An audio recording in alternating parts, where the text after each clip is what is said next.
الفئات العمرية المختلفة. أنا كهولندي أتفهم هذا الأمر. إذا رأينا وأنا بوعندي أو لا هناك لاعب كان قاب قوسين أو أدنى من الالتحاق بالمنتخب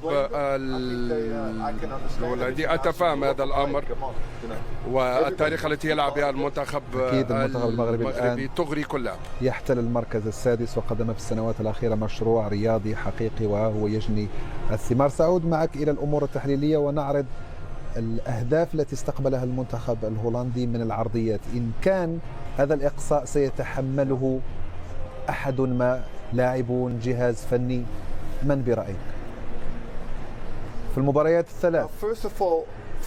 بيدي دي بدأ. قلت أننا نلعب بمنظومة دفاع المنطقة. اللاعبين الصغار وفان دايك لاعب طويل القامة، كل مرة نقبل أهداف من الكرات الثابتة. إذن عليك أن تفرض مراقبة لصيقة. إذن يمكن أن تلعب دفاع المنطقة وتجعل 3 لاعبين يطلعون بهذا الدور، أما بقية اللاعبين فلا بد أن يفرضوا مراقبة لصيقة على اللاعبين. نحن سعداء بمنظومة دفاع المنطقة. طبعا تقبلنا الكثير من الأهداف الساذجة من الكرات الثابتة وكنا محظوظين. وأيضا فان دايك لم يستطع أن يتصدى للضربات الرئيسية. ترى اللاعبين اليابانيين رغم قصر قامتهم ما هي المنفعة من دفاع المنطقة حينما يكون لديك لاعبين طويلي القامة ولا تستطيع أن تمنع ضربة رأسية؟ هذا يخجلني ويؤسفني.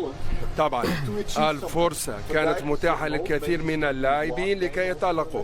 لربما ستكون هذه المشاركة الأخيرة لفان دايك مع المنتخب الوطني، وهذا ينطبق على الكثير من اللاعبين الآخرين، وبالتالي نحن نخجل من هذا الأمر. طيب دعونا نستمع لما قاله رونالد كومان مدرب المنتخب الهولندي، والذي كان بالمناسبة حاضرا في المباراة التي فازت فيها هولندا على المنتخب المغربي عام 94 في كأس العالم. لنستمع إليه. أنا سعيد بالأداء، أنا سعيد بالكثافة العددية. لقد كانت مباراة جميلة بين منتخبين كبيرين، وطبعا الضربات أو ضربات الجزاء هي من حسمت المباراة.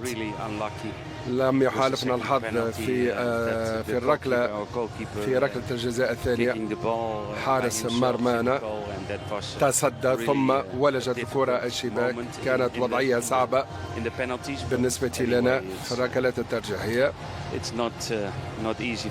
الأمر لم يكن سهلا ولا يمكن أن نستسيغ هذا الأمر بسهولة.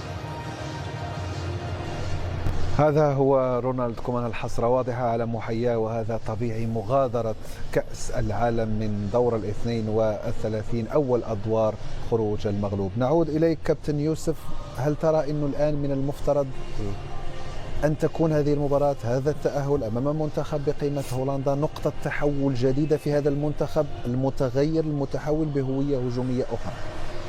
لا أعتقد أن هذه المباراة ستكون هي نقطة تحول، لا بالعكس. أنه التفكير في الأعلى حتى وإن كانت فرنسا في المسار أو أي منتخب آخر. ولكن منذ قبل المونديال كان دائما هناك، الكل يعتقد أن المنتخب المغربي سيذهب بعيدا، حتى الجمهور، الثقة اللي وصل لها الجمهور الثقة لا تصدق. يعني الكل الآن يطالب ليس فقط يعني نصف النهائي، الآن في بعض يطلبون بالنهائي، في بعض الأحيان يطلبون بالكأس. لكن إلى غاية الآن أظن مسار المنتخب منذ دور المجموعات قدم مباريات كبيرة وتمكن كما قلت في مجموعة صعبة جدا أن يحتل المركز الثاني بفرق الأهداف فقط مع المنتخب البرازيلي، ولعب ضد المنتخب البرازيلي وقدم مباراة كبيرة وكان قريب من الفوز. اليوم بعض الأحيان في هذا النظام الجديد 48 فريق،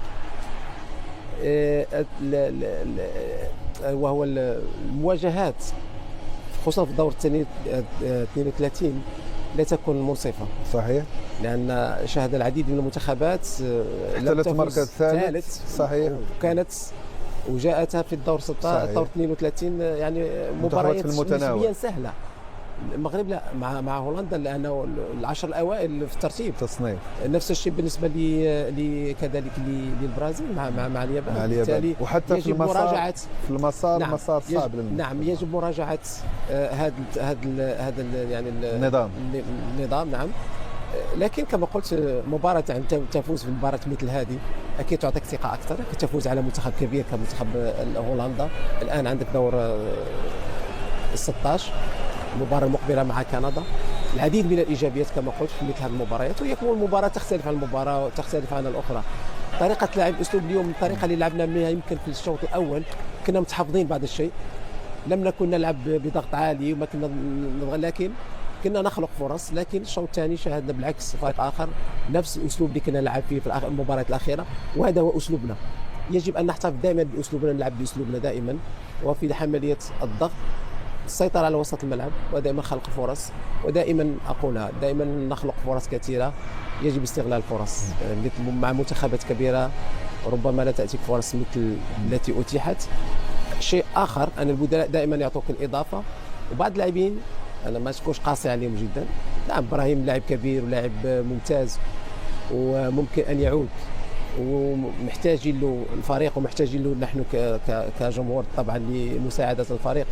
طبعا بعض الاحيان المدرب يجب ان يحافظ على اللاعب. كيف يحافظ عليه؟ لا يلعب باستمرار او لا يلعب بشكل اساسي من البدايه، بالعكس يعطيه فرص لكي يستعيد اول شيء ثقته لانه فقد الثقه الان. ثاني شيء اعطاء الفرصه للاعبين الاخرين كذلك ليبرزوا يقولوا نعم. كلمتهم. عندنا لاعبين عندما يدخلون دائما يعطوك الاضافه، وشاهدناه. لا رحيم يعطى اضافه وسجل في المباراه الاخيره. اليوم طالبي كذلك اعطى اضافه.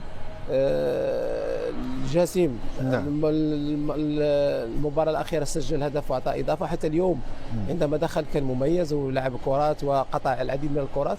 وهذا هو سر قوة المجموعة، دائما الاعتماد على كل اللاعبين، ليس فريق ال 11 لاعب فقط. لكن مثل مباريات كما قلت يوسف. وكل المدربين على فكرة كلهم يستغلوا تقريبا التغييرات. 5 تغييرات دائما يستغلونها.